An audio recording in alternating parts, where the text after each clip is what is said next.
भले उसके 5 नंबर हैं या जो है 50 में से तो 28। तो मैं सोच रही हूँ थोड़े और लोग जुड़ जाएं। तो अभी पढ़ाना शुरू करेंगे और बीच में हम लोग डिस्कस करेंगे कि इतनी गलतियां, मतलब मुझे लगता है आप लोगों को थोड़ा ज्यादा ध्यान से कंटेंट पढ़ने की जरूरत है और एक बार रिवीजन की जरूरत है। मुझे लगता है 40 एजिंग काम कर रही है, थोड़ा स्लो हो गए हो आप लोग। बहुत बिल्कुल निराशा है, किसी ने भी बहुत अच्छा नहीं किया है और बहुत इजी था। सो उसको हम लोग अभी बीच में डिस्कस करेंगे। मुझे लग रहा है और लोग जुड़ जाएं। चलिए अभी पढ़ते हैं।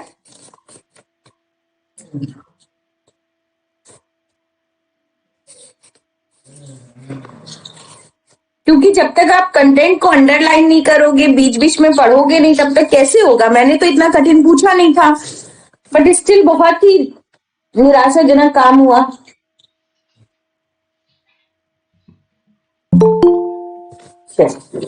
विजातीय द्रव्यों का निर्माण। अच्छा, मोटी सा तो मैंने आपको बताया ही।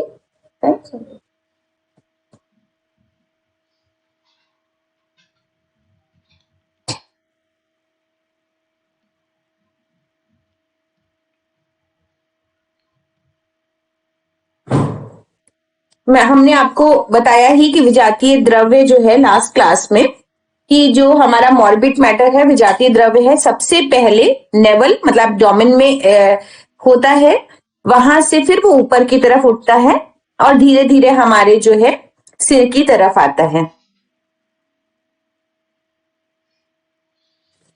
विजातीय द्रव्य जिसे हम दोष, विकार, सड़ा हुआ मल, बाधी कहते हैं, यह हमारे अप्राकृतिक खान पान व जीवन शैली अपनाने से होता है। यह हमारे शरीर में 2 रास्तों से प्रवेश करता है, पहला नाक द्वारा फेफड़ों में तथा दूसरा मुंह द्वारा पेट में। अब अगर हमने पूछ लिया कौन से 2 रास्ते, तो 2 ही रास्तों के नाम है ना, तो हम तो यही दोनों रास्तों का आंसर देखेंगे। आप कुछ भी लिखते रहो। तो अगर 8 महाभूत का नाम पूछा, 8 तत्वों का नाम पूछा, तो 5 तत्व तो हमारे जो 5 महाभूत हैं, है ना, क्षितिजल पावक गगन समीरा, उसके बाद मन बुद्धि अहंकार, ये लिखा हुआ है सब जगह, किसी ने भी नहीं लिखा। हाँ, अनीता जी कुछ कह रही है, जस्टिफाई कर रही है। अनीता जी बताइए। नहीं मैम, जस्टिफाई नहीं, यही क्वेश्चन मैंने आपसे पूछा था कि समझ में नहीं आया। 8 तत्वों के नाम पूछा, तो मैंने जो बुक में पढ़ा था, मुझे तो ये भोजन के 8 तत्व याद थे और मुझे समझ ही नहीं आया। बाद में मैंने आंसर ढूंढने की भी कोशिश की एग्जाम के बाद क्या है, तो ये समझ में ही नहीं आया मुझे कि भाई इसमें ये महाभूत वाले हो सकते हैं 8 तत्व।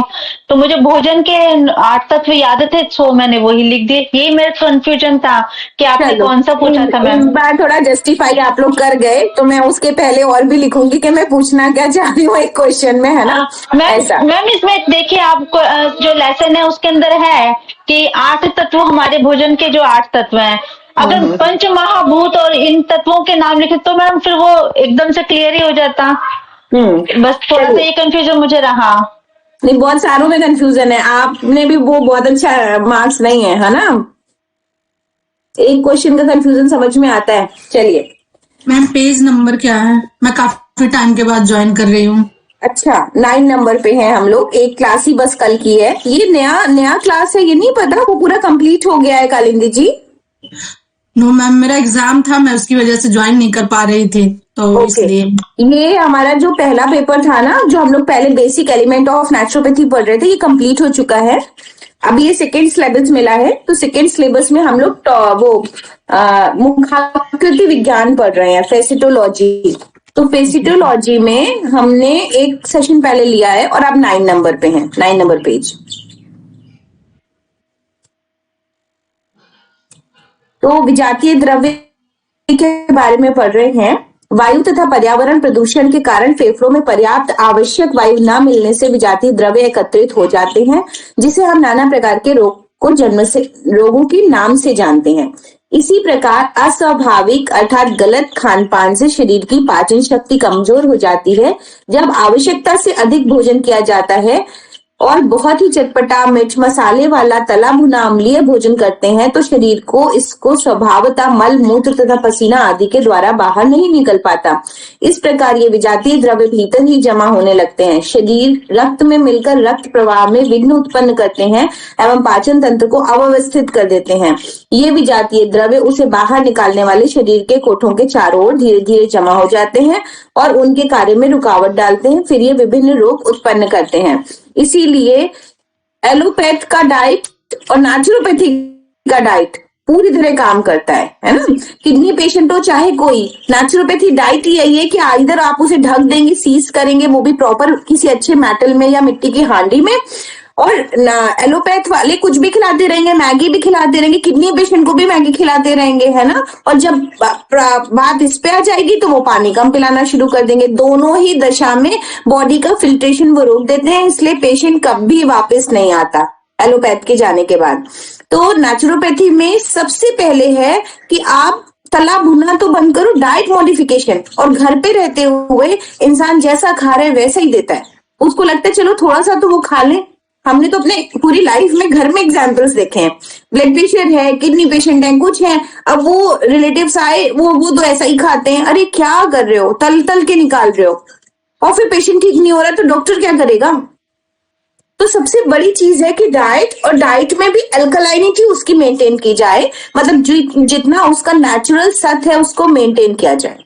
आप ऊपर से उसको गार्निश कर लो, रॉ करके आप उसको स्वाद दे दो, पर कढ़ाई में और हाई फ्लेम में और तेल में उसको मत तलो। तो वो ही सबसे ज्यादा कीमती है और वो ही आपकी बॉडी अडॉप्ट कर लेती है थोड़े दिनों में और रिजल्ट आने लगते हैं। विजातीय द्रव्य की उत्पत्ति हमारे शरीर में निरंतर होती है और उसका निष्कासन कार्य भी हमारे शरीर में निरंतर होता है, लेकिन यदि निष्कासन कार्य में रुकावट आने लगे, बाहर से विजातीय द्रव्य हमारे शरीर में प्रवेश करने लगे और भी अन्य कारणों से हमारे शरीर में विजातीय द्रव्य बढ़ने लगे तो हम रोगग्रस्त हो जाते हैं। अप्राकृतिक जीवन शैली व गलत खान पान से विजातीय द्रव्य की मात्रा हमारे शरीर में अधिक बनने लगती है। इसके अतिरिक्त भी और भी कई कारण हैं जिससे विजातीय द्रव्य का प्रवेश या निर्माण हमारे शरीर में होने लगता है, जिनमें से कुछ निम्नलिखित हैं। पहला, श्वास के द्वारा। श्वास के साथ हवा में उड़ते रहने वाले छोटे छोटे कीटाणु, धूलकण, धुआं, दुर्गंध, हानिकारक गैस एवं विजातीय द्रव्य शरीर में चले जाते हैं। तो बहुत बार ऐसा होता है कि पेशेंट को पता ही नहीं है कि वो जिस एटमॉस्फेयर में काम कर रहा है वो उसको प्रॉब्लम कर रहा है ना, तो वो बीमार होगा ही होगा, उसमें प्राकृतिक चिकित्सा कुछ खास रोल नहीं अदा कर पाएगी, है ना। पॉलन ग्रेन्स का काम है, कहीं पर इंडस्ट्रियल काम है, तो वो उनको वो सोरियासिस हो रहा है, प्रॉब्लम हो रही है, स्किन एलर्जीज हो रही हैं, तो आपको उसको वहां से हटना ही पड़ेगा। उसके अगेंस्ट आप अपनी इम्यूनिटी बिल्डअप कर पाए, ये बहुत कम होता है।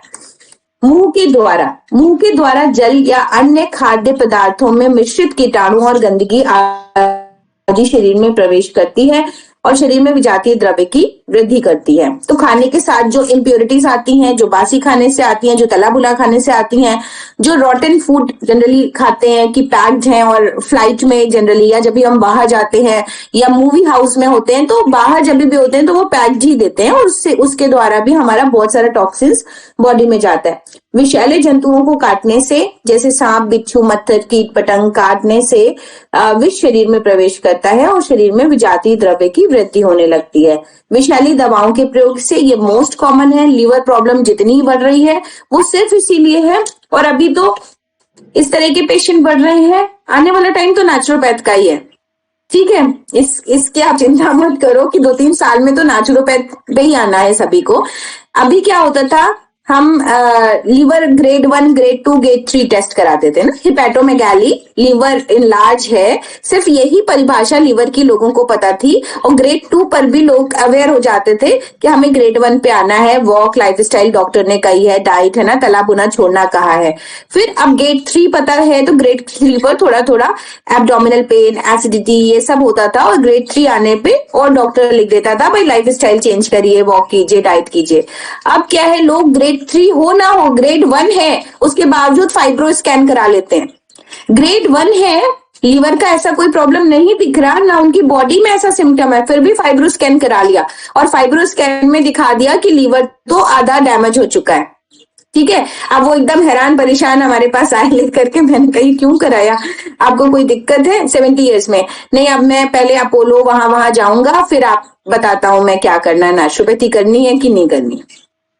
सो अगर जरूरत नहीं है तो पेट स्कैन करवाएंगे तो कैंसर सभी को निकल आएगा, समझे ना। वही हाल है कि फाइब्रो स्कैन कराएंगे तो लीवर हम सबका ऐसा ही निकलेगा। तो बात सिर्फ समझने की, ग्रेड 1 है उसमें दिखा रहा है कि कुछ नहीं है, तो इतने टेस्ट हैं, कितने वो सही हैं कितने गलत हैं, गॉड नोस। सो ये सारी दवाएं परेशानियां हैं विषैली दवाओं के प्रयोग से। तो दवाएं, सुइयां, गैसों द्वारा भी विजातीय द्रव्य शरीर में प्रवेश कराया जाता है। ये विषैले द्रव्य हमारे शरीर में विजातीय द्रव्य के रूप में संचित होते रहते हैं। नशीले पदार्थों का सेवन, तंबाकू, गांजा, चरस, सिगरेट, अफीम, शराब आदि के सेवन से भी हमारे शरीर में विजातीय द्रव्य की मात्रा में वृद्धि होती है। वंश परंपरा संस्कार, जिन माता पिता के शरीर में विजातीय द्रव्य भरे हैं उनके बच्चों में भी विजातीय द्रव्य प्रवेश कर जाते हैं। डॉक्टर लोई कुने के अनुसार बच्चे अपने माता पिता से विजातीय द्रव्य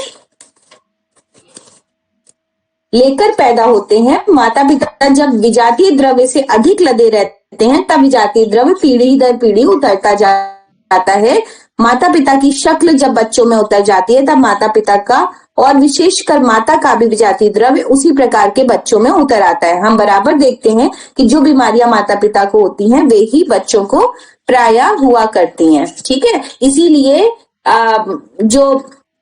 मतलब साइंस ये कहती है कि अलग रिलीजन में शादी करनी चाहिए। जो वो परंपरा थी कि गोत्र भी देख के शादी होती थी, खासकर ब्राह्मणों में, तो वो ब्रेक होना चाहिए। एटलीस्ट आप जो है अपने गोत्र या अपनी कास्ट को बंद करो, है ना। भले ही वो हिंदुस्म होना चाहिए, बट अदर होने से क्या होता है कि वहां पर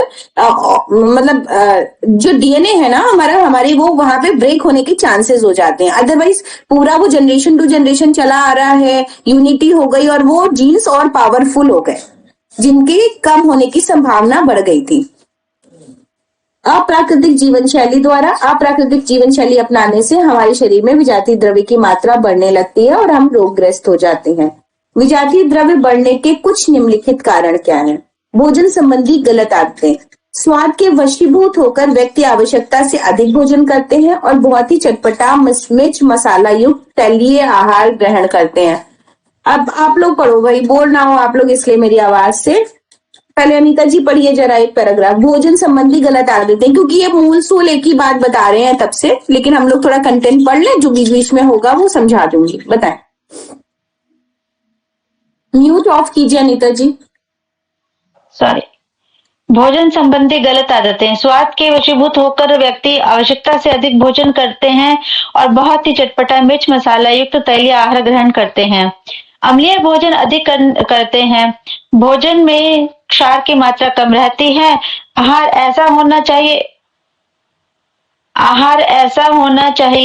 एक सेकेंड मेरा मिस हो गया।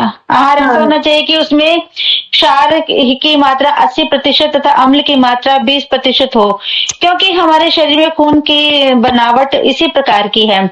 प्राकृतिक कड़ा आहार अक्षारीय कहलाता है, जबकि अग्नि के संपर्क में आया खाद्य पदार्थ अम्लीय हो जाता है। जब यह अनुपात असंतुलित होने लगता है, अर्थात जब शरीर में रक्त में क्षार तत्व और अम्ल तत्व के इस 4 और 1 के अनुपात में कमी या अधिकता हो जाती है, अथवा जब रुधिर में क्षारधर्मी खाद्य पदार्थों के कम उपयोग के कारण क्षार तत्व की कमी और अम्ल तत्व बढ़ता रहता है, तो प्रकृति रक्त और शरीर के अन्य तंतुओं में से क्षार तत्व को खींचकर शरीर के पोषण के काम में उसे लाने के लिए बाध्य होती है। नतीजा यह होता है कि शरीर का रक्त और अन्य तंतु जिनसे क्षार तत्व खींच लिया जाता है निस्तत्व, निर्बल और रोगी हो जाते हैं। क्षारधर्मी खाद्य पदार्थों में सभी ताजे, पके और खट्टे फल, विशेषकर नींबू जाति के क्षारोक्षण, दूध, ताजा मट्ठा, हरे साग, हरी सब्जियां, छिलके सहित मूली, प्याज, शहद, गुड़, मक्खन, किशमिश, कच्चे गरी, मीठा दही और ये गन्ना, गाजर, हरा चना, अंकुरित अन्न, सलाद आदि आते हैं। जबकि अम्लीय एक सेकेंड मेरा खाद्य पदार्थों में मैम मांस ये बहुत मैं वो नहीं उसमें ना कम वो है इसके अंदर। जबकि अम्लीय खाद्य पदार्थों में मांस, मछली, अंडा, पनीर, रोटी, दालें, सूखा मेवा, सफेद चीनी, मिश्री, मिठाइयाँ, चाय, कॉफी, नशे के सभी चीजें, मुरब्बे, अचार, चटनी, खटाई, सिरका, तली भुनी चीजें, उबला हुआ दूध, खीर, चटपटे डब्बों में बंद भोजन, नमक, तेल तथा अग्नि के संपर्क में आई अन्य वस्तुएं शरीर में जाकर भोजन क्षार व अम्ल जातीय पदार्थ में बदल जाती हैं। अब जो आयुर्वेदाचार्य हैं या आयुर्वेद है वो कहता है भाई खीर तो बहुत अच्छी होती है। जो आयुर्वेद को फॉलो करते हैं उनके घरों में आए दिन खीर बनती है। तो आप इसको कैसे जस्टिफाई करेंगे कि इसमें खीर लिखी है एसिडिक मीडियम की हो जाती है ना? दूध उबलने के बाद भी एसिडिक है और कच्चा खाने की क्षमता नहीं, क्योंकि कच्चा दूध अब उस तरीके का प्योर फॉर्म में मिलता नहीं। तो उबालना तो चाहिए, एक उबाल तो लेना ही चाहिए, क्योंकि फिर वो इन्फेक्शन हो सकता है उससे।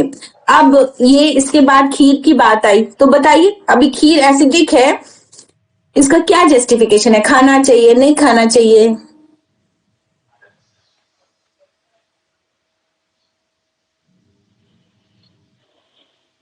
मैडम खाना चाहिए पर सीमित मात्रा में खाना चाहिए। और मैडम खीर के अंदर ये ड्राई फ्रूट्स नहीं डालने चाहिए, इससे ज्यादा एसिडिक हो जाती है। खीर सादी ही अच्छी होती है। अच्छा, और मुझे तो सादी अच्छी लगती है। अच्छी लगने की बात थोड़ी है यहाँ पे। पढ़ा है कि जैसे बादाम वगैरह डाल देते हैं तो उससे वो एसिडिक हो जाती है खीर को ना। जो सादा खीर या मखाने फिर भी ठीक रहते हैं, कुछ ड्राई फ्रूट्स होते खीर में नहीं डालने चाहिए, ऐसा पढ़ा था। मैम उसमें जो शुगर ऐड करते हैं वो ज्यादा हार्मफुल होता है खीर में। यहाँ पर अभी शुगर की बात नहीं है, अभी दूध और चावल की बनी हुई खीर की बात है। इन्होंने कहा वो एसिडिक होती है और हमारी परंपरा, हमारा प्रसाद, हमारी सारी चीजें खीर को भोग के रूप में समझती आई हैं और उतनी ही पौष्टिक है ऐसा बोलती आई हैं। खीर में जो हम शुगर ऐड करते हैं मैम, तो वो तो हार्मफुल होता ही है। हाँ ठीक है, क्योंकि उसको फिर खजूर डाल के बनाइए, किशमिश डाल के मीठा कीजिए, गुड़ डाल के बना सकते हैं। खीर दो प्रकार तो चावल की बनती है, एक मेरी मम्मी आटे की छोटी छोटी बना करके ना वो चावल की तरह जैसे पीस हाथ से ले लेके बनाती है, वो भी बहुत स्वादिष्ट होती है। वो जमे तो वाली खीर जो होती है, जमे तो होते हैं। हाँ जी। सेवैया नहीं बनाते मैम, जैसे सेवैया बनाते हैं जो, हाँ जो जमे, हाँ वो जमे की खीर। हाँ अच्छा, अब पहले तो अभी हम लोगों ने पढ़ा कि 80% भोजन हमारा अल्कलाइन होना चाहिए, पर अगर हम पूरा अल्कलाइन खाते हैं, जैसे हम नवरात्रि में 9 दिन की या ज्यादा से ज्यादा 12 दिन की फास्टिंग करते हैं, अगर व्यक्ति एसिडिक भोजन पे नहीं आएगा जो 20% चाहिए, तो वो बहुत लीन एंड थीन और लेथार्जिक होता है। कुछ समय के लिए जब हम बीमार होते हैं या हम जब डिटॉक्स करना चाहते हैं तो हम अल्कलाइन फूड पे आते हैं। 20% की कैटेगरी में रखेंगे। अगर हम उसको अपना और खीर भी खा ली, जैसे मूंगफली, 50 ग्राम मूंगफली में 150 कैलोरीज हैं, अब हमने पूरा खाना भी खाया और फिर मूंगफली खाई तो वो डाइजेशन में डिले करती है। आइदर आप शाम को खाइए, आइदर आप 11 बजे खाली पेट खाइए, आइदर आप गुड़ के साथ खा रहे हैं तो खाने को स्किप कर दीजिए, है ना। तो 2 मुट्ठी मूंगफली इतना काम कर सकती है, बट जब हम उसको ओवर ईटिंग की तरह खाएंगे खाने के बाद, तो वही अल्कलाइन फूड हमारा इतना अच्छा ठंडियों का वो नुकसानदायक हो सकता है। ठीक इसी तरह खीर की बात है कि आप 20% उसका है तो 20% आपके एक नाश्ते का मील हो सकता है ना। फिर आपको ध्यान रखना पड़ेगा कि बाकी रेस्ट ऑफ द टाइम आप प्रॉपर अल्कलाइन डाइट लें, मतलब रॉ डाइट खाएं। तो ऐसे करके आपको उसको डिजाइन करना पड़ेगा। बहुत सारी ऐसी चीजें हैं, जैसे अचार बहुत अच्छा है, पर उसको अगर आप खाने की तरह खाने लगोगे तो कैसे होगा? अगर तीनों मीलों में लोगे तो वो एसिडिटी कंटेंट बढ़ा देगा। एक और बात यहाँ पर आई कि नींबू अल्कलाइन है, ये कितने लोग सहमत हैं और कैसे जस्टिफाई करेंगे कि नींबू अल्कलाइन है? नींबू तो एसिडिक है, साइट्रिक एसिड है ना उसमें। ऊपर वाली लाइन पढ़िए ना, आगे वाले मेरे टेस्ट में यही क्वेश्चन होगा, तो कैसे लिखेंगे? क्षार धर्मी खाद्य पदार्थ सभी ताजे पके और खट्टे फल जिसमें विटामिन सी होता है वो क्षारीय है। क्यों? वो इनबिल्ट है ना मैम, उसका मतलब जूस है, इसलिए वो फल के अंदर वो जूस निकलता है, वो अल्कलाइन होता है ना, इसलिए। नहीं, वो एसिडिक होता है, उसमें मतलब विटामिन सी प्रेजेंट है, HCl प्रेजेंट है। मैम वात रोग वाले जो व्यक्ति होते हैं वो नहीं ले सकते खाली पेट, जैसे मॉर्निंग में लेते हैं नींबू पानी और या हनी के साथ में, तो उसमें ये नहीं, ये गलत है। हमारे आरोग्य मंदिर में विमल मोदी जी पूरा समर्थन करते थे और वो ऑस्टियोआर्थराइटिस के पेशेंट को भी नींबू पीने को कहते थे। तो ये रेयर एग्जाम्पल है, कभी कभी किसी की बॉडी सूट नहीं करती तो कभी कभी, और आयुर्वेद ऐसा कहता है कि खट्टा बंद कर दे, है ना। बट हमने पर्सनली वहां रहे हैं हम, और उन्होंने सारे पेशेंट्स को पिलाया और वहां पेशेंट्स ठीक होकर जाते हैं हमेशा। तो ये डिपेंड करता है। थोड़ी मात्रा नींबू सवाल थोड़ी मात्रा में नींबू सवाल ये है कि नींबू चाहे एक बूंद चाहे बॉडी में नींबू या कोई भी खट्टा फल एसिडिक है कि अल्कलाइन है। तो आपकी किताब में लिखा है अल्कलाइन है, कैसे अल्कलाइन है ये मैं जानना चाहती हूँ। मैडम अल्कलाइन है। टमाटो के अंदर भी जो जूस निकलता है वो भी अल्कलाइन है ना। हाँ, मतलब फ्रूट्स के अंदर से जो भी आएगा जूस वो तो अल्कलाइन होगा ना। हाँ, अच्छा, पहली बात तो वो जूस तो ठीक है, जूस एसिडिक है, विटामिन सी उसमें और खट्टा है तो एसिड है। तो पता है ना, सिंपल से हम लोग पढ़ते आए हैं, मतलब उसमें HCl प्रेजेंट है। अगर कोई चीज खट्टी है, विनेगर है, तो वो एसिड है, खट्टा है तो वो मतलब एसिड है। अब ये इसलिए अल्कलाइन कहा जाता है कि वो जैसे ही हमारी बॉडी में जाता है तो हमारा जो HCl है, ठीक है, हमारे पेट में HCl है, तो अब जब और HCl आया तो वो उसको डाइल्यूट करने के लिए तेजी से अल्कलाइनिटी की तरफ जाता है, बाइल बहुत ज्यादा सिक्रीट करता है, तो हमारी बॉडी में क्षारत्व बढ़ जाता है। इसलिए हमने उसको अल्कलाइन फूड कहा है। मतलब उसको न्यूट्रलाइज करने के लिए हमारी बॉडी उसके अगेंस्ट काम करती है। जैसे बर्फ का नेचर एक्सोथर्मिक होता है, बर्फ हमारी ठंडी नहीं गर्म है। इसको कैसे समझेंगे, कोई समझाए इसको? अभी मैंने बताया ice is the exothermic in nature. Absorb करता है ना मैम, वो हीट एब्जॉर्ब करता है, इसीलिए एक्सोथर्मिक है। एंडोथर्मिक मतलब हीट इवॉल्व करता है। क्योंकि जैसे ही वो हम ठंडा खाएंगे तो हमारी बॉडी उसके रिएक्शन से ठंडी नहीं हो जाएगी, उल्टा तेजी से गर्म होने का काम करेगी। इसीलिए जब बिल्कुल कोई ठीक नहीं होता तो वो कहते हैं कि भाई सर्दी से सर्दी जाएगी, मतलब ठंडा खा लो तभी सर्दी जाएगी अब। हाँ, तो उसके अगेंस्ट बॉडी अब तेजी से गर्म करना शुरू करेगी आपको। ठीक, तो इसी तरह से जो खट्टा फल है वो एक तो नेचुरल है, हमने उसको पकाया नहीं, तो पका करके जो एसिडिटी क्रिएट हुई है वो वाली एसिडिटी नहीं है। तो नेचुरल जो एसिडिक था, उसमें एसिड था, वो हमारी बॉडी में जैसे ही गया तो हमारी बॉडी के एसिड ने उसके अगेंस्ट अल्कलाइनिटी क्रिएट करनी शुरू कर दी, इसलिए वो अल्कलाइन है। क्योंकि अंदर जाकर के बॉडी उसके अगेंस्ट क्षार बना रही है, क्षार तेजी से बना रही है। ठीक है, चले तो अभी नींबू चांदी के विशेषकर ये सारी चीजें हमारी, और दूध अगर ताजा है तो अल्कलाइन है, और दूध अगर हमने बॉईल कर दिया, पका दिया तो एसिडिक है। तो जो भी पका के खाएंगे वो एसिडिक है। फिर बात करते हैं कॉम्बिनेशन की, कि अगर गाजर की खीर बनाएंगे, लौकी की खीर बनाएंगे तो वो हल्की है, सुपाच्य है। चावल की खीर बनाएंगे, कार्बोहाइड्रेट भी हो गया, हाई प्रोटीन भी हो गया, तो वो हार्ड टू डाइजेस्ट है, मतलब वो भोजन का सब्स्टिट्यूट हो सकती है, भोजन के साथ नहीं हो सकती। तो यहाँ ये छोटी छोटी मिस्टेक्स जो हम लोग करते हैं वो हमें सुधारने की जरूरत है, कि सब्जी भी बना ली, दो पनीर भी बना लिया और खीर भी खिला दी तो होगी छुट्टी फिर, है ना। तो जो बैठ के सिटिंग आवर्स का काम करते हैं या थोड़े भी बीमार हो रहे हैं या उम्र दराज लोग हैं, तो उनको फिर 8 घंटे का लाइफ स्पैन बनाइए। मतलब जो गैप है इंटरमिनेंट फास्टिंग, कि आप जो भोजन पचने में 4 घंटा लग रहा था सब्जी रोटी खाने में, आप अब उसको 8 घंटा दो, तब तो ठीक है 8 घंटे के बीच में कुछ मत खाओ, नहीं तो फिर वो जहर का काम कर रहा है और वही बीमारी का कारण है। तो हमारा इस तरीके से सोचना होना चाहिए नेचुरोपैथी की दृष्टि से। आलस्य की अधिकता, तो पहला क्या हो गया हम लोगों का, भोजन संबंधी गलत आदतें। तो गलत आदतों में यही है कि हम उल्टा कर रहे हैं, हमें समझना पड़ेगा एसिडिक फूड क्या है, अल्कलाइन फूड क्या है।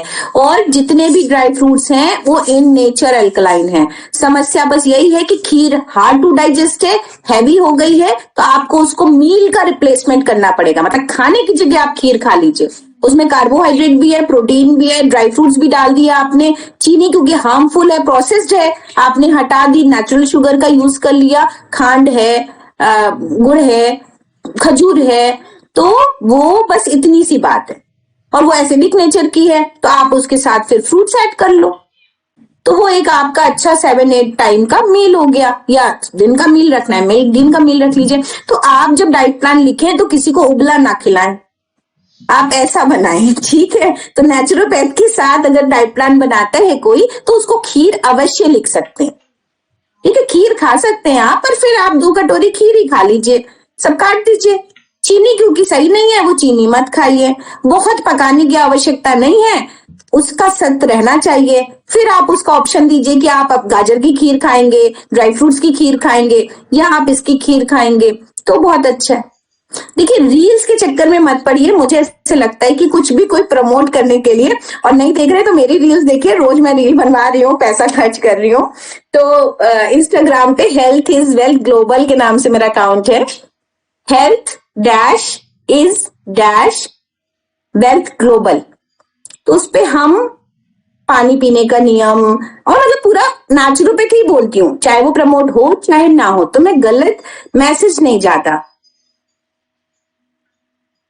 ठीक है। तो उसको फॉलो कीजिए। फिर है आलस्य की अधिकता।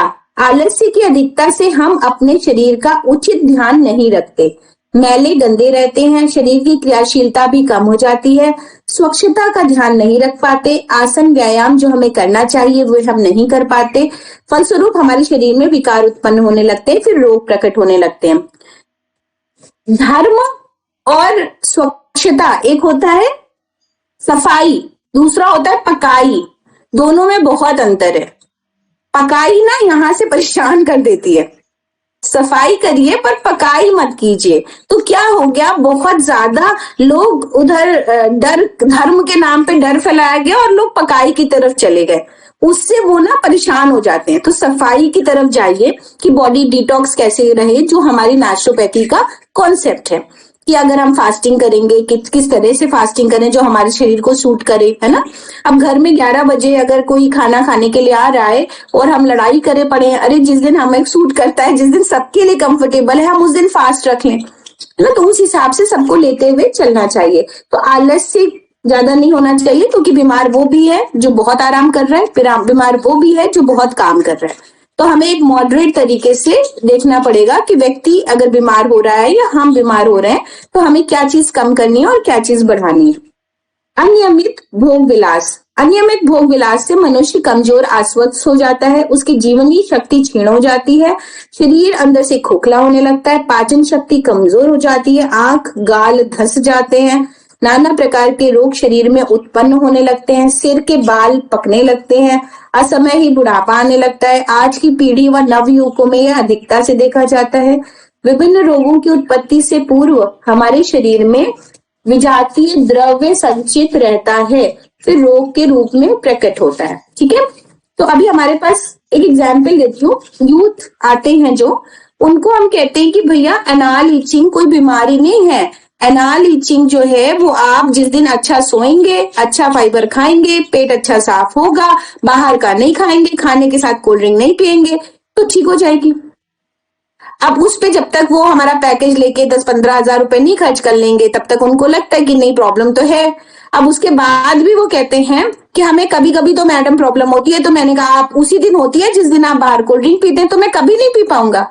अरे जब बॉडी नहीं सूट कर रही है, जो चीज गलत है वो गलत है, किसी को नहीं सूट कर रही, जो गलत है वो गलत है, पर किसी की बॉडी में वो रिएक्शन अभी नहीं दिख रहा, एक्युमुलेट हो रहा है, क्योंकि उसकी बॉडी रिस्पॉन्स नहीं कर रही, ठीक है। आप ऐसे लोगों को समझाओ, एक्युमुलेशन तो हो रहा है, विजातीय द्रव्य इकट्ठा हो रहा है, गलत है, बात तो गलत है, बट हाँ जिसकी बॉडी में रिएक्शन दिख रहा है वो ज्यादा फायदेमंद है, मतलब उसको ज्यादा थैंकफुल होना चाहिए, उसकी बॉडी ज्यादा अच्छी है कि उसकी बॉडी तुरंत शो कर रही है। जिनकी बॉडी शो नहीं कर रही, वो कोई भयानक रूप में कोई बीमारी कुछ दिनों में निकल आएगी। ठीक है, तो उसकी बॉडी अगर इतना सा साइन शो करती है कि अगर पॉटी साफ नहीं हुई तो एनाल लीचिंग है, तो वो ज्यादा अच्छा है, ज्यादा खुश है वो बंदा, और उसको तुरंत अपने आप को ठीक करना चाहिए। ठीक है। जीवनी शक्ति की कमी, शरीर में जितनी अधिक जीवनी शक्ति होती है उसके अंदर रोगों से लड़ने की उतनी ही शक्ति और सामर्थ्य होती है। दुर्बल अंगों और दुर्बल व्यक्तियों में ही रोग पैदा होते हैं और पनपते हैं। शक्तिहीन शरीर में उसमें पड़े हुए कूड़े कचरे, विकार, मल व विजातीय द्रव्य को बाहर निकालकर निर्मल बनाने की शक्ति नहीं रहती। ठीक है, जीवनी शक्ति का हम लोग पहले भी लेसन में पढ़ चुके हैं, और जीवनी शक्ति का सीधा सीधा एक है पैटर्न कि आपके माइंडसेट से डिपेंड करता है ना, आपकी कितनी विल पावर है और आपकी कितना दृढ़ इच्छा शक्ति है, उससे आपकी जीवनी शक्ति डिजाइन होती है। मिथ्योपचार, मिथ्योपचार का शाब्दिक अर्थ है कि मिथ्या उपचार अर्थात गलत तरीके से रोगी का उपचार करना। प्राकृतिक चिकित्सा में रोग का मूल कारण विजातीय द्रव्य माना जाता है। तो मैक्सिमम टाइम पे क्या होता है कि हम लोग मेडिसिन खा रहे हैं, उससे सप्रेस हो रहा है, और बहुत बार ऐसा होता है कि हम होम्योपैथी के चक्कर में भी टॉक्सिन्स को बाहर नहीं निकालते। होम्योपैथी अच्छी है क्योंकि वो जंगली फूलों का एब्स्ट्रैक्ट है और अच्छे उसमें न्यूट्रिशन भी है, बट क्या होता है कि हम सप्रेस कर ले गए, हमें आराम मिल गया, तो हमने बेसिक लेवल पे जो कचरा जमा है उसको नहीं निकाला। तो उसको भी हमें जागरूकता फैलानी है कि आप बिल्कुल खाइए आयुर्वेदा और होम्योपैथी और भी चीजें, बट साथ में आप डिटॉक्स जरूर से करें। ठीक है, जहां पर बस्ती की उपयोगिता है, जहां पे स्टीम बाथ की उपयोगिता है, जहां पे वार्म बाथ की उपयोगिता है, ये छोटी छोटी टेक्निक को जरूर शामिल करना चाहिए किसी भी बड़ी बीमारी में। आकस्मिक दुर्घटना, स्वस्थ व्यक्ति को अचानक चोट लगने से अथवा आकस्मिक दुर्घटना त्वचा, मांस, शिरा, हड्डी आदि के टूटने फूटने से अभिघातक रोग उत्पन्न होते हैं। शल्य क्रिया भी इसी श्रेणी में आती है क्योंकि चीर फाड़ भी तो सीधा बाह्य प्रहार ही है। इन सभी के कारण हमारे शरीर में विजातीय द्रव्य की वृद्धि होने लगती है और शरीर रोगग्रस्त हो जाता है। ठीक है, अब यहाँ पर एक्सीडेंटल ट्रॉमा हुआ, हमें मजबूरन एलोपैथ की शरण में जाना पड़ता है। उस दौरान इतनी हैवी एंटीबायोटिक दी जाती है कि मैक्सिमम टाइम्स स्टमक अपसेट हो जाता है, तो टॉक्सिन्स इकट्ठा होने शुरू हो गए। अब उसी के कारण कभी कभी बड़ी प्रॉब्लम में इंसान फंस जाता है। रोगोत्पादक जीवाणु, यदि शरीर में जीवनी शक्ति कम है और पहले से ही विजातीय द्रव्य शरीर में भरा है तो रोगोत्पादक जीवाणु विजातीय द्रव्य की मात्रा को और भी बढ़ा देते हैं। इस सिंपल कोविड के केस में आपने देखा कि छोटा मोटा वायरस भी, जिन लोगों को पहले से इस्नोफिलिया था, जिन लोगों को पहले से ही लंग डिजीज थी, जिन लोगों को पहले से उनका लंग्स भी कोलैप्स हुआ, हार्ट भी कोलैप्स हुआ और लोग डेथ भी हो गई, है ना। और जिनको नहीं हुआ वो थोड़ा बहुत सर्दी जुकाम जैसे होता है, 7 दिन रहता है और फिर उसके बाद ठीक हो गए। कब्ज सभी रोगों की जड़ है, यह आधुनिक सभ्यता का रोग है। मल जब बड़ी आंत में जमा हो जाता है और किसी कारण से अपने रास्ते बाहर नहीं निकलता बल्कि वहीं पड़ा पड़ा सड़ता रहता है तो उसे कब्ज होना कहते हैं। खान पान का असंयम कब्ज का मूल कारण है। कब्ज होने का अभिप्राय मोटे तौर पर यह है कि शरीर से मल निष्कासन की एक महत्वपूर्ण क्रिया मंद पड़ गई है, फलस्वरूप विजातीय द्रव्य की मात्रा शरीर में बढ़ने लगती है और शरीर में विभिन्न रोग उत्पन्न होने लगते हैं। ये आप सभी जानते हैं, जिसमें योग में लघु संप्रक्षालन की क्रियाएं और आपका मरकट आसन की क्रियाएं, बैठ करके पानी पीना, है ना। तो इस तरीके की एक्सरसाइज अभ्यास लोगों को करना चाहिए जिससे पूरी तरह से आते सक्रिय रहें और पेट साफ हो, बल्कि किसी चूर्ण की तरफ जाना चाहिए, है ना। किसी भी चूर्ण का एडिक्शन से लाख गुना अच्छा है किसी भी एक्सरसाइज का एडिक्शन, है ना। वो आपकी बॉडी को स्ट्रेंथ और हीलिंग दे रहा है। मैक्सिमम तौर पे जो यूट्रस प्रोलैप्स हो रहे हैं, मैक्सिमम जो हार्निया होता है वो आपकी मसल वीकनेस के कारण होता है। तो मसल वीकनेस आई तभी से ना कि आपको थोड़ा भी कॉन्स्टिपेशन हुआ या पेट अपसेट है तो आप चूर्ण की तरफ गए। अगर आप एक्सरसाइज की तरफ जाते तो आपका मसल स्ट्रेंथ होता, आपकी मांसपेशियां सुदृढ़ होती जो आपके यूट्रस को रोकती, आपके यूरिनरी ब्लैडर को रोकती, आपके इंटेस्टाइन को अपनी जगह पे रखती, है ना। तो ये बहुत खास बात है जो लोग नहीं समझते हैं और वो अलग अलग हर चीज को अलग अलग तरीके से देखते हैं। विजाती, अच्छा तो अभी सब लोग हैं, हम पहले यहाँ से बाद में शुरू करेंगे अगर टाइम बचेगा। तो हम लोग पहले आते हैं टेस्ट पेपर। किसने किसने दिया था वैसे तो मैंने सभी का चेक किया है। गोपाल कृष्ण जी ने दिया, मृत्युंजय मिश्रा जी ने दिया, विनोद कुमार ने दिया, अनीता जी ने दिया, विनायक चौहान जी ने दिया, जागवती जी ने दिया और मीना जी ने दिया। सभी प्रेजेंट है यहाँ पर। आगे से क्या होगा कि ये मार्क्स इतना वैल्यू नहीं रखते, आपका अटेम्प्ट वैल्यू रखता है। इस बात माफी है, पर अगली बार आप सभी को ये लिख के भेज देंगे वो देवनाथ जी कि इसका चाहे 5 नंबर जुड़े पर एग्जाम में जुड़ेगा, ठीक है? क्योंकि आप इसको अटेम्प्ट करना आपके लिए जरूरी है, क्योंकि हम इतनी मेहनत से पढ़ा रहे हैं, एग्जाम बना रहे हैं। ऐसे तो नहीं बन जाता कि कुछ भी लिख देती हूँ, है ना? मैं कभी भी ना अपनी रील की ना अपने काम की कॉपी नहीं करती, कभी नहीं करती, किसी को नहीं देखती। अब इसको चाहे ओवर कॉन्फिडेंस कह लीजिए, मैं अपनी ही फॉलोवर हूं। मेरा पूरा अकाउंट देख डालिएगा, हमने किसी को कॉपी नहीं किया होगा। हम हमेशा सब्जेक्ट के आसपास ही रहते हैं और वही बोलते हैं, वही पढ़ाते हैं। तो इसलिए उस मेहनत का थोड़ा रिवॉर्ड दीजिए, है ना? और थोड़ा टाइम निकाल के उसको कीजिए। ऑनलाइन पेपर था, बढ़िया, इतने मेहनत से बनाया था, आपको सिर्फ उसको लिखना था। और इस बार तो मैंने आपके कहने पे हिंदी में लिखा, क्योंकि लास्ट टाइम कुछ ऐसे इश्यूज आए कि भाई इंग्लिश में था, तो हमने उसको हिंदी में लिखा कि और कंफर्टेबल रहिए, क्योंकि अपन हिंदी में पढ़ रहे हैं सब्जेक्ट, ठीक है? अब समझिए, सिर्फ एक व्यक्ति ने आंसर दिया कि टू हेल्थ मैगजीन किसने लिखी, ठीक? इसका मतलब कंटेंट किसी में नहीं पढ़ा, आपकी बुक में ही लिखा हुआ है टू हेल्थ महात्मा गांधी की लिखी हुई मैगजीन है, ना कि लुई कुने की। सभी ने बस लुईस कुने डाल दिया। मैम मैंने भी तो दी थी एग्जाम।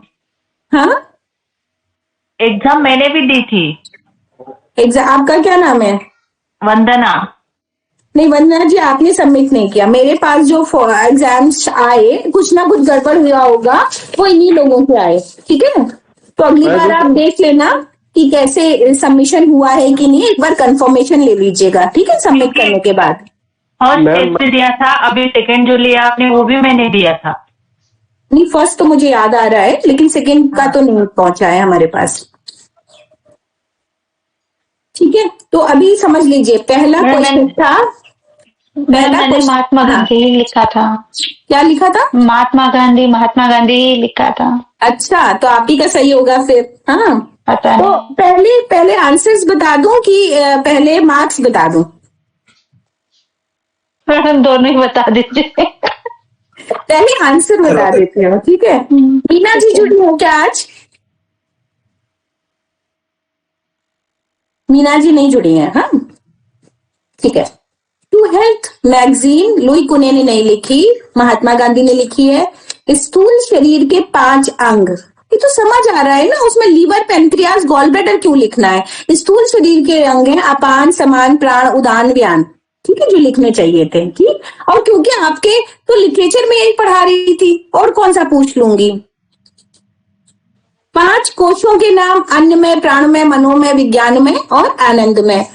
5 विकार, मल विकार, रक्त विकार, नाड़ी विकार, बुद्धि विकार, मन विकार, ठीक, जिसमें कि ये सब वाला था ही नहीं, डाइजेस्टिव सिस्टम ये वो, ठीक है। जब हिंदी में पूछ रहे हैं और आपके में हिंदी में 5 लिखे हैं, तो 5 तो लिखिए। फिर हमने जो 8 क्या पूछा था? 8 तत्वों के नाम। तो पृथ्वी, अग्नि, वायु, जल, गगन, अधोमन या मन, बुद्धि, अहंकार। मन, बुद्धि, अहम, ठीक है, ये आपकी बुक में मेंशन है और मैंने पढ़ाया भी है। 5 वर्ग के बाद और कौन थे? 5 के बाद अधोमन, बुद्धि, अहम, ये आपके में लिखा है। मन, बुद्धि, अहंकार आपको योग की बुक में मिल जाएगा हर जगह। 5 अपने तत्व और मन, बुद्धि, अहंकार, ठीक है। वायु दोष का संतुलन किस तत्व को बढ़ाने से होगा, ये पता होना चाहिए, क्योंकि ज्यादा से ज्यादा लोग गैस्ट्राइटिस से पीड़ित हैं। कंटेंट पढ़ने का क्या फायदा अगर आप अपने मन से लिखोगे? इसीलिए तो उसको बार बार पढ़िए ना, उसमें कुछ कुछ तो बहुत अच्छा मिल ही रहा है ना। ठीक तो हम कर ही ले जाएंगे फास्टिंग करा करके, पर इसमें आकाश तत्व की खास उपयोगिता है, समझ में। अगर किसी को एसिड बढ़ा हुआ है, पित्त प्रकोप है, तो उसको आप फास्टिंग नहीं करा पाते हैं, तो आपको पता है ना, हर 2 घंटे पे पिलाना खिलाना पड़ता है। और यहाँ पर वायु दोष का संतुलन है, तो आकाश तत्व बढ़ाने से बात बन जाएगी, तो मतलब फास्टिंग कराना चाहिए, ये आपके कंटेंट में हमने पढ़ाया, ठीक है। फिर जन्मजात तो हमने लिखा ही है कि अगर वो क्या मैंने पूछा था, जो पैतृक पीढ़ी से आगे जाते हैं तो उनको जन्मजात या कंजेनाइटल डिजीजेस कहते हैं। ये भी एंटीजन भी काफी लोगों ने सही लिखा कि उसको एंटीजन कहते हैं। जो भी कोई भी चीज अगर बाहरी जो है रिएक्शन का कारण बनती है हमारे शरीर में। फिर कुछ रोग मैंने पूछा, बाहर की जो दवाई देते हैं वो एंटीजन होती है, अंदर जाकर वो एंटीजन के विरुद्ध एंटीबॉडी करने से लगती है। कुछ आवाज क्रैक हो रही है गोपाल जी, फिर से बोलिए। मैम जो भी हम वैक्सीन लेते हैं तो उस समय वो बाहर तो जो देते हैं वो एंटीजन होती है, जब एंटीजन अंदर जाती है तो अपने एंटीबॉडी। हाँ, तो उस एक चीज को क्या कहते हैं, तो एंटीजन ही कहते हैं। मैक्सिमम सबने एंटीजन ही लिखा है मुझे जहां तक पता है, और आपके में भी बुक में एंटीजन लिखा हुआ है। आपको मैंने बिल्कुल यही लाइन लिखी थी, एक बाहरी आक्रमणकारी जो प्रतिरक्षा प्रणाली में प्रतिक्रिया का कारण बनता है ना, उसे एंटीजन कहा जाता है। ठीक है, सेम हिंदी की लाइन आपके पेज नंबर 49 पे लिखा हुआ है। कुष्ठ रोग मैंने पूछा, जिसे लेप्रोसी भी कहते हैं, ये कौन सी डिजीज है, तो आपको ये लिखना चाहिए ना, इन्फेक्शियस डिजीज में ही तो पढ़ा रहे हैं हम सब। इन्फेक्शियस डिजीज में वायरल है, बैक्टीरियल है, फंगल है, यही तो बताना था। तो लेप्रोसी जो है फंगल डिजीज है, तभी तो हम उसको इलाज कर पाएंगे।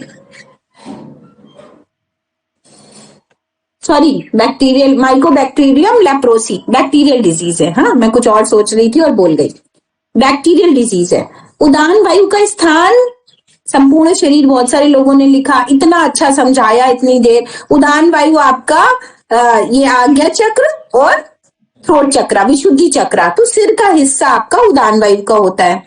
ठीक है, व्यान वायु होती है पूरे शरीर में, तो वो हमने ग्राफ भी कोशिश करी थी कि आप लोग बनाए। पूरे शरीर में समान वायु है ना, समान वायु, समान वायु, इसका भी पूरा डायग्राम आप लोगों को सिखाया था। नहीं जी, हमको मत कंफ्यूज कीजिए आप, पूरे शरीर में समान वायु होती है और वो स्वादिष्टान चक्र से रिलेटेड है। ठीक है गोपाल जी, प्लीज, आप उस दिन लेट ज्वाइन किए थे, मुझे याद है, छूट गया था और आपने फिर से कहा था। ठीक, अब मार्क्स सुन लीजिए। गोपाल कृष्ण जी के 50 में से 17.5 नंबर है। ठीक, 5 नंबर का एक क्वेश्चन है और 10 क्वेश्चन मैंने पूछे थे। ठीक है, मृत्युंजय मिश्रा जी के 5 नंबर है 50 में से, विनोद कुमार जी के 5 नंबर हैं 50 में से, अनीता जी के 25 नंबर हैं 50 में से, विनायक जी के 10 नंबर हैं 50 में से, जागवती जी के 20 नंबर हैं 50 में से, और सबसे अच्छा मीना जी ने किया था, काफी सेटिस्फैक्ट्री था, वो है 33 नंबर है 50 में से। अब इतना टाइम नहीं है, अगली बार से तो मैंने जैसे लास्ट टाइम का क्वेश्चन आंसर्स किए थे तो उसमें से देख के कर सकते हैं कि किसने क्या गलत किया, पर क्योंकि बहुत कम लोगों ने अटेम्प्ट किए थे तो अगली बार की तैयारी रखिए कि जिस तरह से क्वेश्चंस है तो आपको थोड़ा और पढ़ने की जरूरत है। उसका तरीका यही होता है कि जिस दिन मैं पढ़ा रही हूँ और एक दिन का गैप है तो आप जरूर से रिवीजन कर डालें, तो वो रिमाइंड में रहता है। ठीक, अपन अब 40 के ऊपर हैं तो उसी हिसाब से पढ़ना पड़ेगा ना। होता क्या है, जो हमारी प्रैक्टिस में है, जो हम करते चले आ रहे हैं, हमें लगता है कि वो काफी है और हम उसी के हिसाब से आंसर दे देते हैं। ठीक है, तो मैं भी इससे बहुत कुछ सीख रही हूँ। ठीक, तो वो आप एक बार, मेरी रिक्वेस्ट है आप लोगों से कि थोड़ा सा तो मैं एम्फेसिस करती हूँ जब पढ़ाती हूँ कि ये चीज इंपॉर्टेंट है, इसको इस तरह से पूछा जा सकता है, बट स्टिल आप लोग थोड़ा सा कंटेंट को एक बार दोबारा रिवाइज करें। अब सिंसियरली थोड़ा पढ़ाई करेंगे। बिल्कुल पता चाहिए, एटलीस्ट 60% आने हैं भाई, ऐसा ना करें। हाँ, और मैं अपने क्वेश्चन को थोड़ा एलोबरेट लिखूंगी कि मैं प्राण शक्ति का 5 तत्व पूछ रही हूँ, ठीक है, कि शरीर के अंग पूछ रही हूँ। हाँ, ठीक है, बस क्वेश्चन मुझे ऐसे लगता है कि एलोबरेट कम था। थोड़ा सिंसियरली देखेंगे मैडम अब तो। हाँ, ठीक है, तो अभी ये सब याद हो जाने चाहिए थे कि विकार कितने हैं, कितनी तरह के हैं, प्राण शक्ति में अपना स्थूल शरीर के 5 अंग कौन से हैं, सूक्ष्म शरीर के कौन से अंग हैं। हाँ, तो ये तो टिप्स पे रखना चाहिए ना, तभी तो स्टूडेंट हैं। तो फिर ऐसे गड़बड़ मत कीजिए भाई आप लोग। और अब तो सीरियसली मैं सच में, चाहे 2 नंबर माइनस हो फाइनल एग्जाम्स में, ये नंबर काउंट होंगे, है ना, अटेम्प्ट वाले। आप कम नंबर लाइए, वो तो हमें सीखने के लिए है और आपके बताने के लिए है, और रिफ्रेश हो रहे हैं हम, हाँ, बट आप अटेम्प्ट ही ना करें तो ये तो गलत है। वो उन लोगों के साथ नाइंसाफी है जो रेगुलर आकर के स्क्रीन पे पढ़ रहे हैं, है ना। तो जो अटेम्प्ट करेगा उसको मार्क्स मिलेंगे। चलिए, विजातीय द्रव्य से युक्त व्यक्ति के लक्षण। जिनके शरीर में विजातीय द्रव्य भरा है उनके लक्षण अलग से दिखते हैं। जिन अंगों में विजातीय द्रव्य जमा रहता है वे अपना स्वाभाविक कार्य उचित रूप से पूरा नहीं कर सकते। वहां रक्त प्रवाह में रुकावट होने लगती है और इससे शरीर का पूरा पोषण नहीं हो पाता है।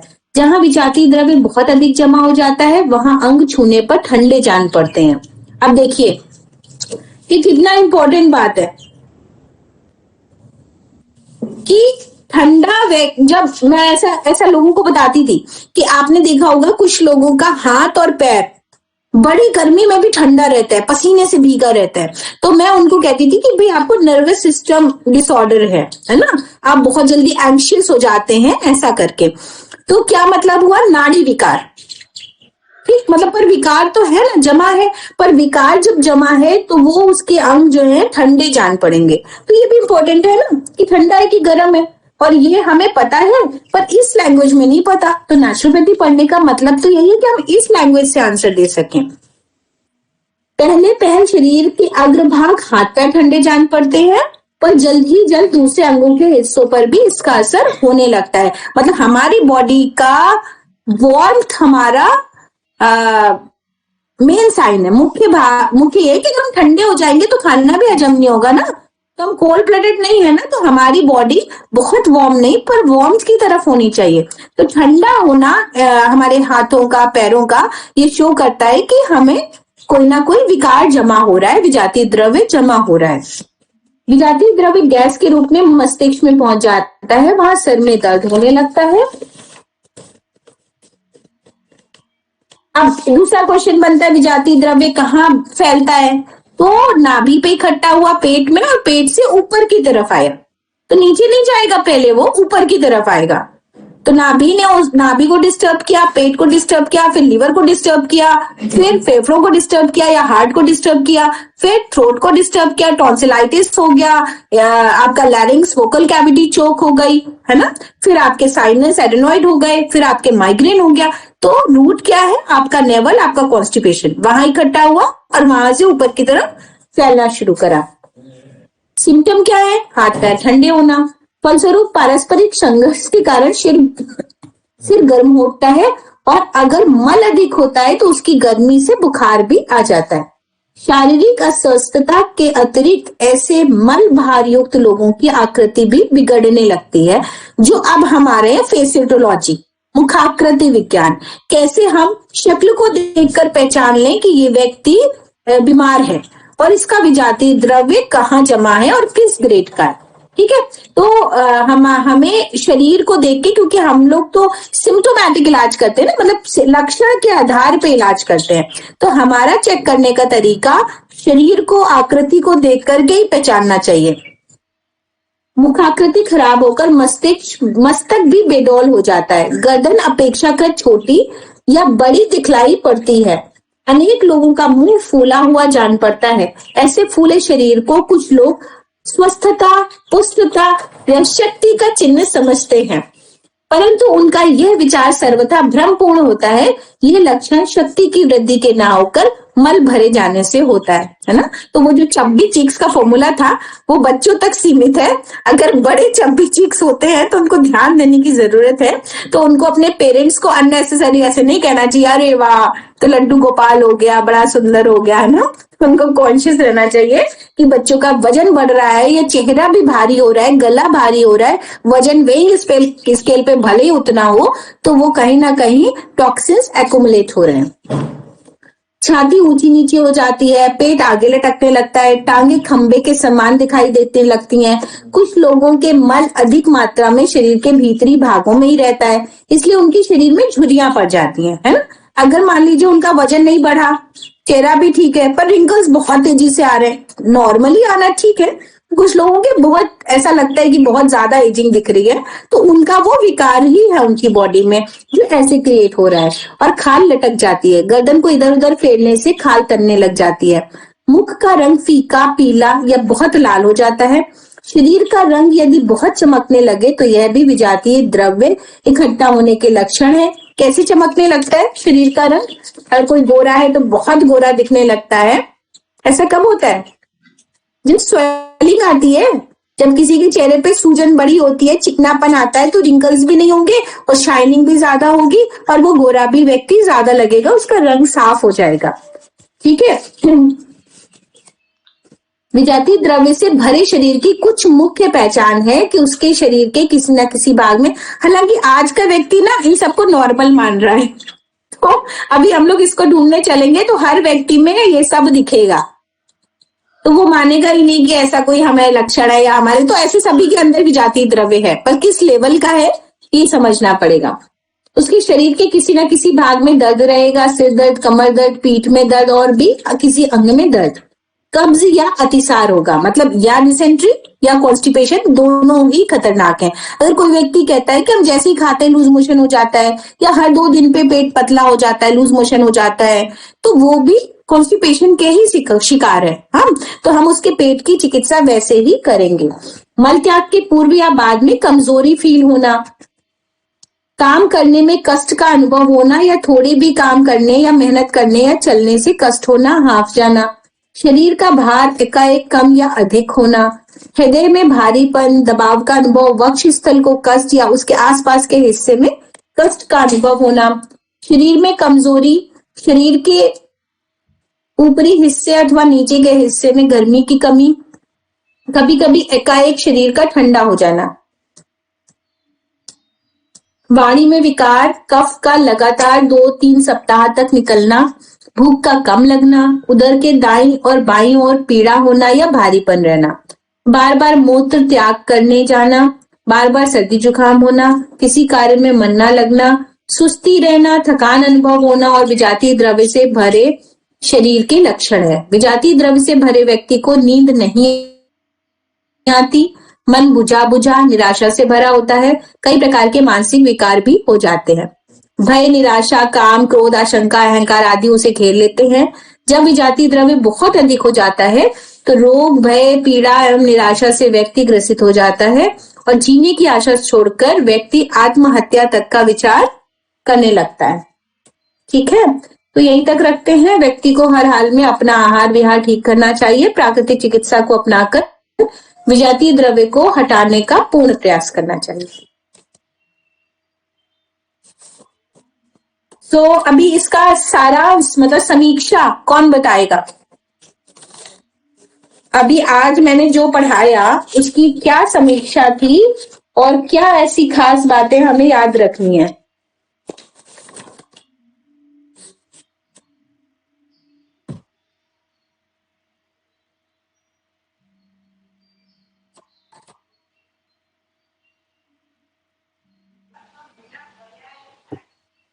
मैम बताएं। बताइए बताइए। मैम आज हमने पढ़ा है विजातीय द्रव्य के लक्षण, जो या विजातीय द्रव्य शरीर में कैसे जमा होता है और उसके लक्षण, उसके प्रभाव और उसको कैसे मतलब ऐसे व्यक्ति को पहचानना जिसमें विजातीय द्रव्य भरे हुए हों, इसके लक्षण, ये हम लोगों ने आज पढ़ा है। मेन इनके जनक कौन है, कौन बता रहे हैं ये सब चीजें? फेसिटोलॉजी के। अच्छा, हाँ मैम ये कुने लुई लुई कुने, आकृति से रोगों की पहचान, इनके एक पुस्तक भी है जिससे ये सार लिया गया है, उसमें उसको आप पढ़ेंगे तो यही सब मिलेगा। ठीक है, पूरा ऐसा ही।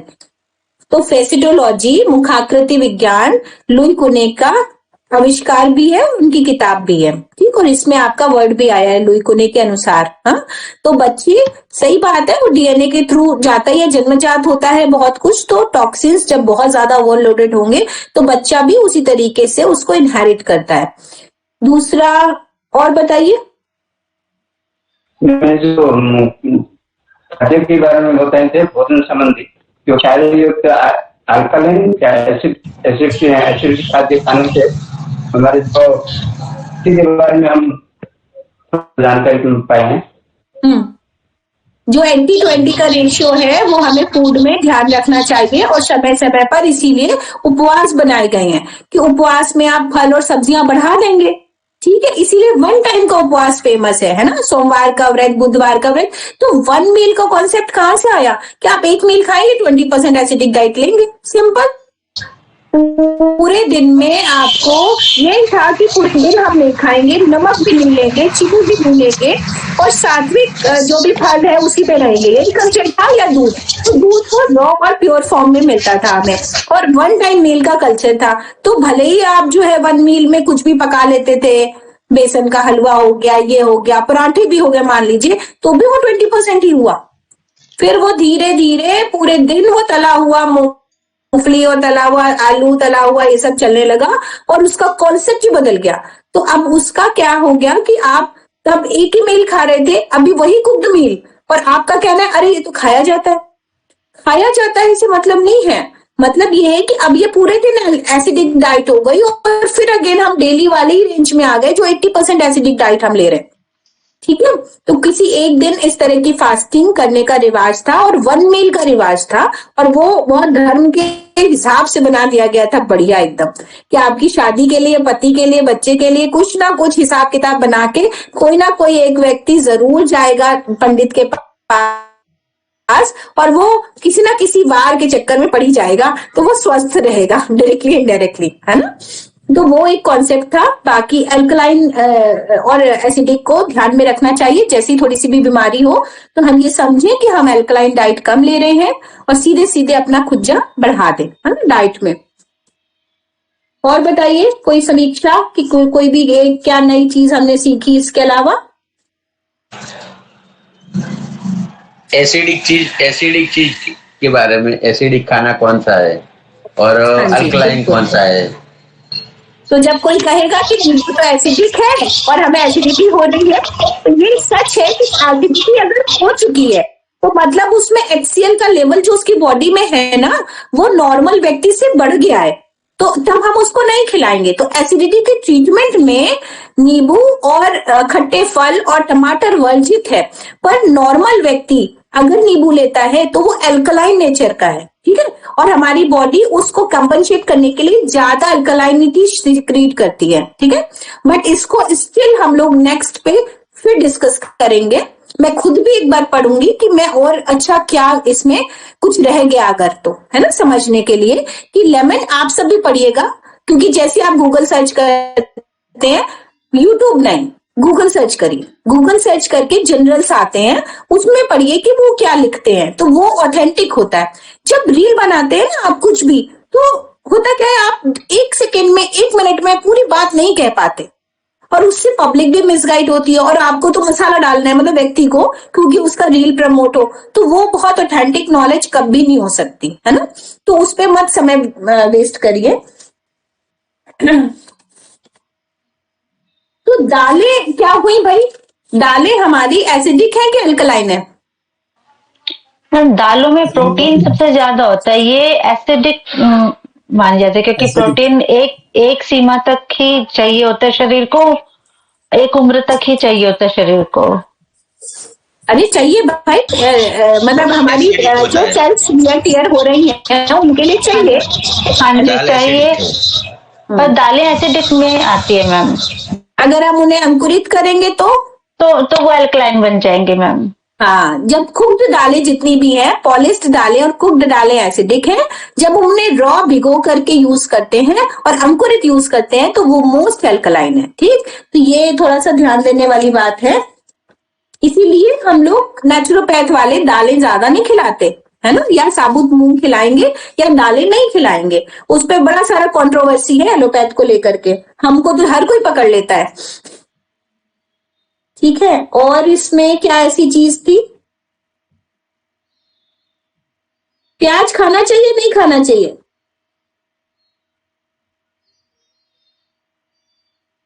प्याज खाना चाहिए। प्याज एक मौसम में, गर्मी के मौसम में ज्यादा ठीक रहता है, वो तो सर्वविदित है कि भी हाँ लू नहीं लगती कच्चा प्याज। मौसम ऋतु के अनुसार खाना चाहिए। हाँ, क्योंकि प्याज सब्जी है, प्याज अल्कलाइन फूड है। जब आप धर्म और संस्कृति और सात्विक फूड पे आते हो तो अलग बात है। हम नेचुरोपैथ की दृष्टि से देखें तो वो मोस्ट अल्कलाइन फूड है, जिससे हमारी बहुत सारी बीमारियां दूर होती हैं। ठीक है, तो रॉ प्याज का रस, कच्चा प्याज खाना हमारी सेहत के लिए अच्छा है, जैसे गाजर अच्छी है। सिंपल। अब जब बात आती है लहसुन प्याज की सात्विक और तामसिक भोजन की, तब हम वहां पर जस्टिफाई कर सकते हैं। ठीक है ना। बट जहां पर हीलिंग की बात आती है, शरीर को स्वस्थ करने की बात आती है, वहां पर वो कच्चे सलाद का एक महत्वपूर्ण हिस्सा हो सकता है। ठीक है, तो वो हम लोग खाएंगे। इसी तरह कच्चा लहसुन खाना भी बहुत शरीर के लिए फायदेमंद होता है। हाँ, बट एसिड को खत्म करता है। निगलना नहीं, निगलना चाहिए। हाँ, अरे निगलना चाहिए। निगलना चाहिए भाई। मैम कहते हैं कि कच्चे लहसुन के अंदर ना वो उसका जो रस होता है वो दांतों को खराब कर देता है, इसलिए उसके छोटे छोटे पीस काट के निगल लेना चाहिए। ऐसा हमने सुना पढ़ा मैम ऐसा। चलो ये भी गूगल सर्च करिए आप। जब तक लहसुन का रस, जैसे मूंगफली के साथ हम लहसुन मिर्ची की चटनी खाते हैं, तो जब तक वो टंग पर नहीं आएगी, सलाइवा नहीं मिक्स होगा, तब तक वो अच्छी तरह डाइजेस्ट नहीं होता और बहुत सारी बार बहुत सारा प्रॉब्लम क्रिएट करता है पेट में। ठीक है, इरिटेट करता है पेट को। तो लहसुन को आपको चबाना ही चाहिए, इसीलिए भरते में लहसुन को कूच के डालने का कल्चर था, लहसुन को बैंगन में करके भूनने का कल्चर था, जो कि अभी सब कुछ पीने की बात पे आ गए हम। ठीक है, तो वो आपके मुंह में च्यू होना चाहिए, पर क्योंकि ऐसे कोई नहीं च्यू कर सकता, पंजेंट होता है, इसलिए उसको चटनी में, आपको नमक में और इन सब में मिलाया गया। तो इसको अगेन अभी लिख लेते हैं हम लोग। तो अगली बार हम लोग एक लेमन पे बात करेंगे और एक हम लोग गार्लिक पे बात करेंगे। लहसुन सर्दी के मौसम में ज्यादा फायदेदार होती है। जी बिल्कुल, ये ऋतु काल के अनुसार ही सारी सब्जियों का वो होता है, इसलिए देखिए जो एल्कलाइन डाइट है वो ऋतु काल से ऊपर है। ठीक है, ये बात आप समझ लो। आयुर्वेद कुछ भी कहता रहे, अगर आप किसी भी ऋतु में लहसुन प्याज गर्मी में खाते हो तो कहते लू नहीं लगेगी, जाड़ों में भी तो खाते हो ना, कितना जाड़ों में भी तो खा रहे हो उस वात पित्त को बैलेंस करने के लिए। ठीक, तो बहुत ज्यादा उसके चक्कर में मत पड़ो आप, थोड़ा बहुत आयुर्वेद का नॉलेज होना चाहिए। पर अगर प्राकृतिक चिकित्सा का गूढ़ नॉलेज है और पेशेंट के नेचर पता है, तो आप उसको घुमा फिरा के एक अच्छा डाइट प्लान लिख सकते हो। ठीक है, और अगर रॉ डाइट को आपने मैनेज नहीं किया तो सारा का सारा खाना एसिडिक है ना। रोटी सब्जी खा ली, दोपहर में दाल चावल खा लिया, फिर सुबह पकौड़े या पोहा या उपमा खा लिया, तो नेचुरोपैथी की दृष्टि से ये टोटल एसिडिक डाइट हो गई।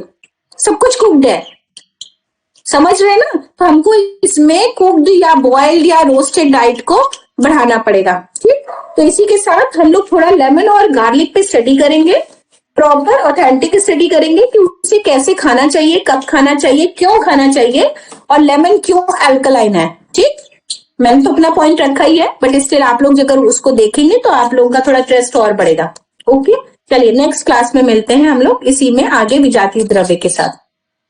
नमस्ते, thank you ma'am.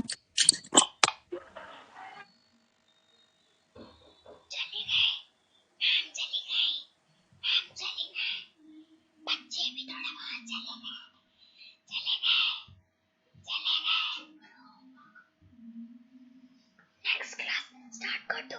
Next class में पूरे वेट